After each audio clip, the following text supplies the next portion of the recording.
Assalamu alaikum dear students, I hope that you are all fine and doing your best in your life. My name is Madni Mahmood.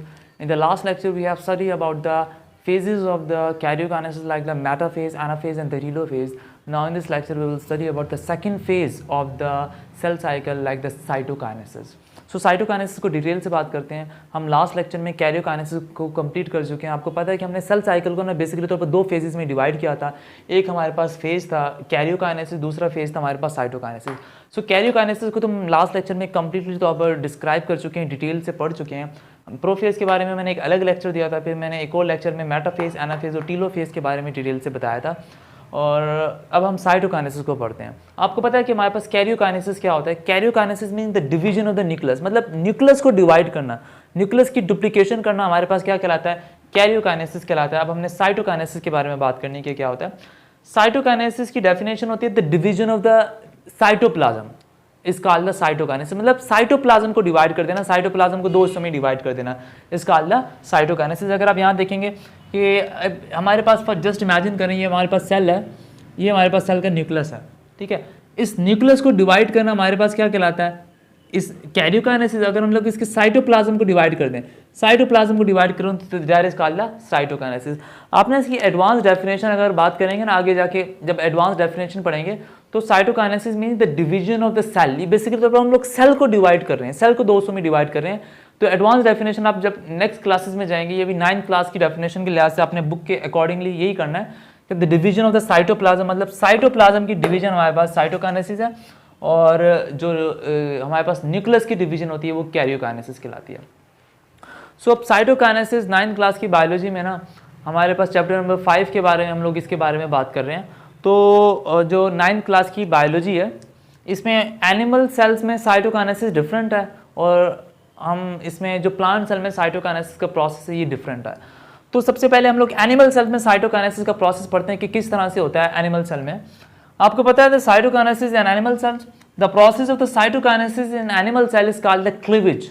Basically तौर पर ना अब animal cell में जो cytokinesis का process है, मतलब cytoplasm की जो डिवीजन का प्रोसेस है, उसको हम लोग क्या कहते हैं, किस नाम से जानते हैं, उसको हम लोग क्लीवेज कहते हैं।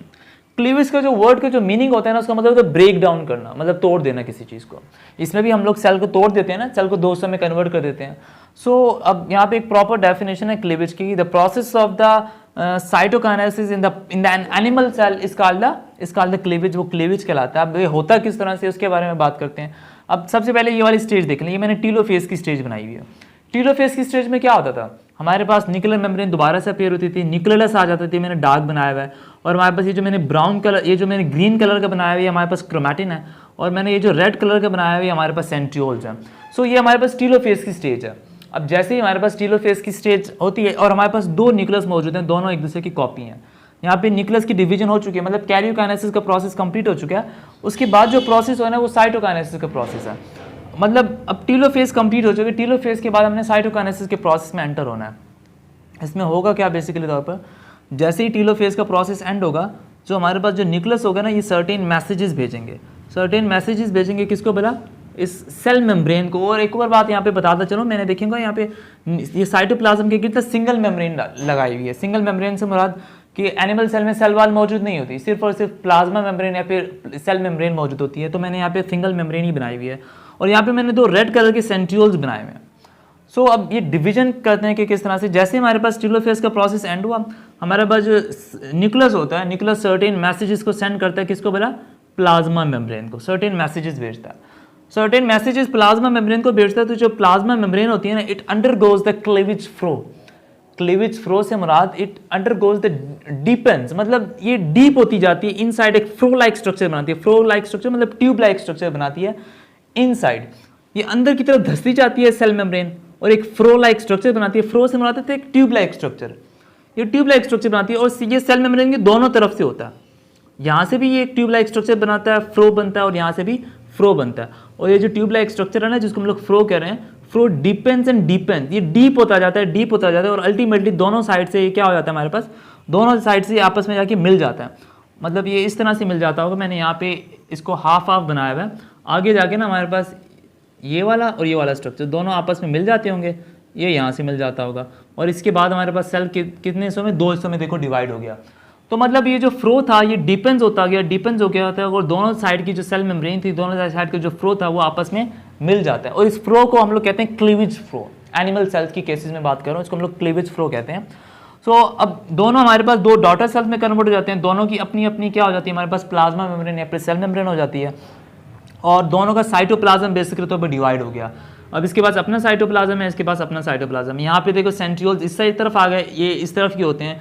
सेंट्रियोल्स की जो एग्जैक्ट पोजीशन होती है, they are basically present near the cell, near the nuclear membrane के मौजूद होते हैं। तो यहाँ पे दो सेंट्रियोल्स आ गए, यहाँ पे दो सेंट्रियोल्स, यहाँ पर अपना न्यूक्लियस, यहाँ पे अपना न्यूक्लियस, यहाँ पे इसकी अपनी ऑर्गेनेलीज होंगी, अपनी ऑर्गेनेलीज होंगी, मतलब साइटोप्लाज्म की डिवीजन हो चुकी है। सो उसके बाद हमारे पास क्या होता है, डॉटर सेल्स आ जाते हैं। तो इन डॉटर सेल में क्रोमोसोम्स की तादाद एक्जैक्टली 46 होगी, जो कि हमारे पास पेरेंट सेल में थी, क्योंकि हम लोग माइटोसिस का प्रोसेस पढ़ रहे हैं, तो इस वजह से हमारे पास, बिकॉज माइटोसिस की डेफिनेशन मैंने बताई थी, डॉटर सेल में क्रोमोसोम्स की तादाद एक्जैक्टली होती है as just like the parent cell, जितने की जैसे की तादाद हमारे पास पेरेंट सेल में होती है। तो ये प्रोसेस था हमारे पास एनिमल सेल्स में साइटोकाइनेसिस का। मैं एक बार फिर से रिपीट कर देता हूँ।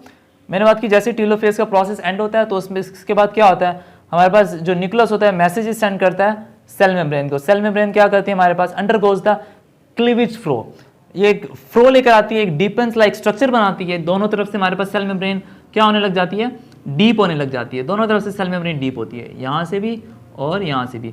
उसके बाद ये इतनी डीप, दोनों तरफ से ये जो फ्लो लाइक स्ट्रक्चर है आपस में आके फिर मिल जाता है। जब मिल जाता है तो सेल दो में डिवाइड हो जाता है और दो डॉटर सेल्स बन जाते हैं, और इनको हम लोग कहते हैं बेसिकली तौर पर they are the daughter cells having the exact number of the chromosomes in case of the cytokinesis in animal cell. तो ये हमारे पास साइटोकाइनेसिस इन एनिमल सेल हो गया, और इसमें इस एनिमल सेल्स में साइटोकाइनेसिस के प्रोसेस को हम लोग क्या बोलते हैं, क्लीवेज बोलते हैं। उसके बाद हम लोग प्लांट सेल में बात करते हैं कि प्लांट सेल में ये जो साइटोकाइनेसिस का प्रोसेस होता है ये किस तरह से होता है। ये जरा टिपिकल प्रोसेस है, उसको जरा समझने की जरूरत है। अब देखिए यहाँ पे मैंने ये डायग्राम बनाई हुई है, डायग्राम को जरा कॉन्सेंट्रेट होकर देखेंगे आप जरा तवज्जो से। ये हमारे पास न्यूक्लियस है, डार्क स्पॉट, ये मैंने जो डार्क स्पॉट बनाया ये न्यूक्लियस है। ये जो मैंने ग्रीन कलर का बनाया ये हमारे पास क्या है, ये जेनेटिक मटेरियल है, मतलब क्रोमैटिन है। और न्यूक्लियस के गिर्द मैंने न्यूक्लियर मेम्ब्रेन बनाई है। अब आपको पता है प्लांट सेल में ना सेल वॉल भी मौजूद होती है, और हमारे पास सेल मेम्ब्रेन तो एक्जैक्टली मौजूद होती है। वो मेम्ब्रेन जिसने साइटोप्लाज्म को कवर किया होता है वो प्लाज्मा मेम्ब्रेन होती है, फिर सेल मेम्ब्रेन होती है, और जो प्लाज्मा मेम्ब्रेन को जिसने कवर किया होता है जिस मेम्ब्रेन ने, उसको हम लोग सेल वॉल कहते हैं। अच्छा, यहाँ पर अब साइटोकाइनेसिस का प्रोसेस किस तरह से होगा। अब यहाँ पे पता है पूरे प्लांट सेल में ना सेल वॉल मौजूद होती है, इसमें सेंट्रियोल्स लैग करते हैं, मतलब सेंट्रियोल्स मौजूद नहीं होते प्लांट सेल में। तो अब मैंने यहाँ पे सेंट्रियोल्स देखे बनाए भी नहीं है। एनिमल सेल में मैंने रेड कलर के सेंट्रियोल्स यहाँ पर बनाए थे, ठीक है, यहाँ पे बनाए थे एनिमल सेल में। प्लांट सेल में सेंट्रियोल्स नहीं होते। अब यहाँ पे प्रोसेस किस तरह से टेक प्लेस होगा साइटोकाइनेसिस का। अब साइटोकाइनेसिस के प्रोसेस में ना एनिमल सेल में पता है क्या होगा, जहाँ पर मेटाफेज प्लेट बनती थी, एनिमल प्लांट सेल की बात कर रहा हूँ, सॉरी, प्लांट सेल में साइटोकाइनेसिस किस तरह से होगा। यहाँ पर देखें जहाँ पर हमारे पास मेटाफेज प्लेट बनती थी, जिस स्टेज में यहाँ पर जाके मेटाफेज प्लेट बनती थी, वहाँ पर क्या होगा, विजिकल्स लाइक स्ट्रक्चर हमारे पास क्या होते होंगे, गैदर्ड होंगे, इकट्ठे होंगे। और ये विजिकल्स लाइक स्ट्रक्चर कहते हैं सैक लाइक स्ट्रक्चर, थैली की तरह के स्ट्रक्चर्स होंगे जो कि हमारे पास ना गोल्जी अपरेटस अराइज करेगा। गोल्जी अपरेटस से निकलेंगे और वो सेल के सेंटर में जहाँ पर मेटाफेज प्लेट बनती थी वहाँ पर आके एक थैली लाइक स्ट्रक्चर सारे के सारे क्या होने लग जाएंगे, जमा होते रहेंगे। देखो ये जमा होते जा रहे हैं, जमा होते जा रहे हैं। अगर मैं विजिकल्स लाइक स्ट्रक्चर की हिस्ट्री बताऊँ कि ये गोल्जी अपरेटस से किस तरह से अराइज हो रहे हैं, आपको मैंने पढ़ाया था कि ये जो विजिकल्स, आप अगर आपने लाइसोसोम पढ़ा होगा ना तो आपको ये चीज़ समझ आएगी। चैप्टर नंबर 4 में जो लाइसोसोम्स का जो टॉपिक है उसमें होता क्या है बेसिकली तौर पर, उसमें होता इस तरह से है, हमारे पास ये जो जीन्स होती है ना, जीन्स ये किसी भी चीज़ को सिंथेसाइज करती हैं। सिंथेसाइज करने के बाद हमारे पास ये चीज़ कहाँ पे आती है, गोल्जी अपरेटस के पास आती है। और गोल्जी अपरेटस का फंक्शन होता है, they are involve in the packing of the material, ये मटीरियल्स की पैकिंग में इन्वॉल्व होते हैं। अब हमारे पास ये पैकिंग करते हैं, पैकिंग करने के बाद हमारे पास ये सैक लाइक स्ट्रक्चर, थैली लाइक स्ट्रक्चर में आ जाते हैं। देखो ये मैंने मटीरियल्स बनाए, इनको जीन्स ने सिंथेसाइज किया, ये गोल्जी अपरेटस के पास है। गोल्जी अपरेटस ने इनको विजिकल्स लाइक स्ट्रक्चर में, सैक लाइक स्ट्रक्चर में कन्वर्ट कर दिया, इनके एक मेम्ब्रेन लेकर आ गया, तो इनको मैं विजिकल्स कह रहा हूँ। तो विजिकल्स की हिस्ट्री ये है बेसिकली तौर पर, इस तरह से करते हैं। तो यहाँ पर भी वो यही बात कर रहा है कि हमारे पास जहाँ पर मेटाफेज प्लेट बनती थी वहाँ पर हमारे पास विजिकल्स लाइक स्ट्रक्चर क्या होते हैं, इकट्ठे होते हैं। और वो विजिकल्स लाइक स्ट्रक्चर कहाँ से अराइज होते हैं, गोल्जी अपरेटस से अराइज होते हैं। गोल्जी अपरेटस से अराइज होते हैं और सेल के सेंटर में वो क्या होने लग जाते हैं, जमा होने लग जाते हैं। सेल के सेंटर में जमा हो गए। सेल के सेंटर में जमा हो जाने के बाद सबसे पहले वो सेल मेम्ब्रेन को टच करते हैं। सेल मेम्ब्रेन के बाद को टच करने के बाद हमारे पास वो सेल वॉल को भी टच करते हैं, मतलब ऊपर चले जाते हैं। देखें वो यहाँ से मैंने यहाँ तक स्टेज बनाई हुई है, फिर वो यहाँ से ऊपर चले जाते हैं, यहाँ से ऊपर तक पूरे सेल मेम्ब्रेन को टच करने लग जाते हैं। यहाँ पे मैंने देखें इस वाली स्टेज में देखें मैंने सेल मेम्ब्रेन को भी टच किया हुआ है, सेल मेम्ब्रेन को टच किया हुआ है। उसके बाद इन वेसिकल्स लाइक स्ट्रक्चर के गिर्द ना एक मेम्ब्रेन आ जाती है। क्या आ जाती है बेटा? मेम्ब्रेन। मैंने यहाँ पे डार्क कलर में वेसिकल्स लाइक स्ट्रक्चर के गिर्द ना मेम्ब्रेन बनाई हुई है। सो हम बात करते हैं हमारे पास ये जो vesicles that are arrived from the Golgi apparatus, Golgi apparatus से अराइज करते हैं और सेल के सेंटर में जहां पर मेटाफेज प्लेट बनती थी वहां पे membrane bounded disc like structure बनाते हैं। क्या बनाते हैं? Membrane bounded disc like structure बनाते हैं। और इस membrane bounded disc like structure को हम लोग फ्रेगमोप्लास्ट भी कहते हैं और सेल प्लेट भी कहते हैं। ये दोनों सेम नाम है। That is an important short question, ये शॉर्ट क्वेश्चन के तौर पर भी आता है। सो हमारे पास ये जो membrane bounded disc like structure था, ये इसने सेल मेम्ब्रेन को भी टच किया और ऊपर जाके सेल वॉल को भी टच किया। सही है। और जब इसके गिर्द मेम्ब्रेन आ गई हमारे पास वेसिकल्स के स्ट्रक्चर के गिर्द, हमने कहा कि हमारे पास ये जो वेसिकल्स लाइक स्ट्रक्चर थे that is converted into the membrane bounded disc like structure that is called the phragmoplast और द सेल प्लेट। अब हमारे पास membrane bounded disc like structure आ गया। अब आपको एक बात बताता हूं, आपको पता है ये जो वेसिकल्स होते हैं ये किन मटेरियल्स पे मुश्तमिल होते हैं? हम ये वेसिकल्स बेसिकली तौर पर उन मटेरियल्स पे मुश्तमिल होते हैं जिनसे सेल वॉल बनती है और सेल मेम्ब्रेन बनती है। और आपको पता है सेल वॉल किससे बनती है? अगर आप फ्लूइड मोज़ेक मॉडल को जरा रिकॉल करें, चैप्टर नंबर 4 में था, वो हमारे पास लिपिड से, प्रोटीन से, कार्बोहाइड्रेट से और कोलेस्ट्रॉल से मिलकर बनती है। तो अप्रॉक्सीमेटली हमारे पास ये वेसिकल्स बेसिकली तौर पर उन्हीं पर मुश्तमिल होते होंगे, उन्हीं मटेरियल्स पर मुश्तमिल होते होंगे, लिपिड्स, कार्बोहाइड्रेट्स और प्रोटीन और कोलेस्ट्रॉल। और इसके अलावा सेल वॉल किससे मिलकर बनती है? आपको पता है primary and secondary cell wall chapter number 4 में आपने पढ़ा होगा। जो प्राइमरी सेल वॉल होती है that is basically composed of the cellulose and the secondary cell wall is made up of the lignin. So हमारे पास प्लांट्स के केस में जो सेल वॉल है वो लिग्निन और सेलुलोज से मिलकर बनती है। अब देखें यहाँ पर मैं ये बात क्यों बता रहा हूँ कि वेसिकल्स किन मटेरियल्स पर मुश्तमिल होती है? वेसिकल्स लाइक स्ट्रक्चर ये इनके अंदर, इन सैक लाइक स्ट्रक्चर के अंदर, वेसिकल्स के अंदर वो मटेरियल्स होते हैं जो कि सेल वॉल और सेल मेम्ब्रेन बनाते हैं। वो मटेरियल्स मैंने बता दिए, cellulose, lignin, lipids, protein, cholesterol and the carbohydrates. अब ये जो फ्रेगमोप्लास्ट है ना, फ्रेगमोप्लास्ट के गिर्द मेम्ब्रेन आ गई है। ये मेम्ब्रेन सबसे पहले सेल वॉल के साथ फ्यूज, सेल मेम्ब्रेन के साथ फ्यूज करती है। उसके बाद ना ये बेसिकली तौर पर सेल वॉल के साथ भी फ्यूज करती है और अल्टीमेटली तौर पर ये थिक होती रहती है और हमारे पास एक सेल को दो सेल्स में क्या कर देती है? डिवाइड कर देती है। अब ये जो इसकी जो सेल वॉल होती है फ्रेगमोप्लास्ट की, ये सेल वॉल और सेल मेम्ब्रेन में कन्वर्ट हो जाती है और अप्रॉक्सीमेटली और एट द एंड हमारे पास दोनों डॉटर सेल्स की अपनी सेल वॉल होती है और अपनी सेल मेम्ब्रेन होती है। अब देखिए मैंने जो रेड कलर का है, जो ब्लैक कलर का है, उसकी देखें अपनी सेल वॉल, उसकी अपनी सेल मेम्ब्रेन है। और जो मैंने यहाँ पे जो ग्रीन कलर का बनाया है वो हमारे पास सेल वॉल है। तो दोनों डॉटर सेल्स की अपनी सेल वॉल होती है और अपनी सेल मेम्ब्रेन होती है। तो ये थोड़ा हमारे पास प्लांट सेल्स के अंदर क्या था? साइटोकाइनेसिस का प्रोसेस था। एक मतलब रिकॉल कर देता हूँ ताकि आपको अंडरस्टूड हो जाए ये वाली बात। तो मैंने ये वाली बात की कि इसी तरह से प्लांट सेल में होता है हमारे पास। यहाँ पे मैंने सेंट्रियोल्स नहीं बनाई, टेलोफेज की स्टेज एंड हो गई है, कैरियोकाइनेसिस का प्रोसेस कंप्लीट हो चुका है। दो हमारे पास क्या है? न्यूक्लियस मौजूद है और हमने इनके साइटोप्लाज्म को डिवाइड करना है। क्या होगा अब यहाँ पर हमारे पास वेसिकल्स लाइक स्ट्रक्चर अराइज होंगे, कहाँ से होंगे? गोल्जी अपरेटस से।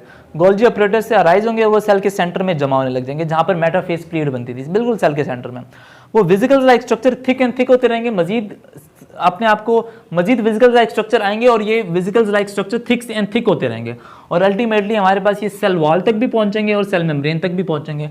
उसके बाद हमारे पास ये वेसिकल्स लाइक स्ट्रक्चर की ना कि मेम्ब्रेन आ जाएगी। They are the vesicle like structure, they are basically converted into the membrane bounded disc like structure, that is called the when the vesicles are converted into the membrane bounded disc like structure, that is called the phlegmoplast or the cell plate.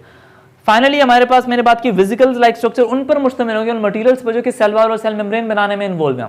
ये क्या करेंगे? हमारे पास cell membrane और cell wall के साथ fuse करेंगे और ultimately तौर पर हमारे पास एक सेल को दो सेल्स में डिवाइड कर देंगे और हर सेल की अपनी सेल वॉल और अपनी सेल मेम्ब्रेन होगी और दोनों सेल्स के अपने अपने न्यूक्लियस होंगे और अपने अपना साइटोप्लाज्म होगा। So this is the whole process about the cytokinesis in plant cells and animal cells. I hope कि ये लेक्चर आपको समझ आया होगा।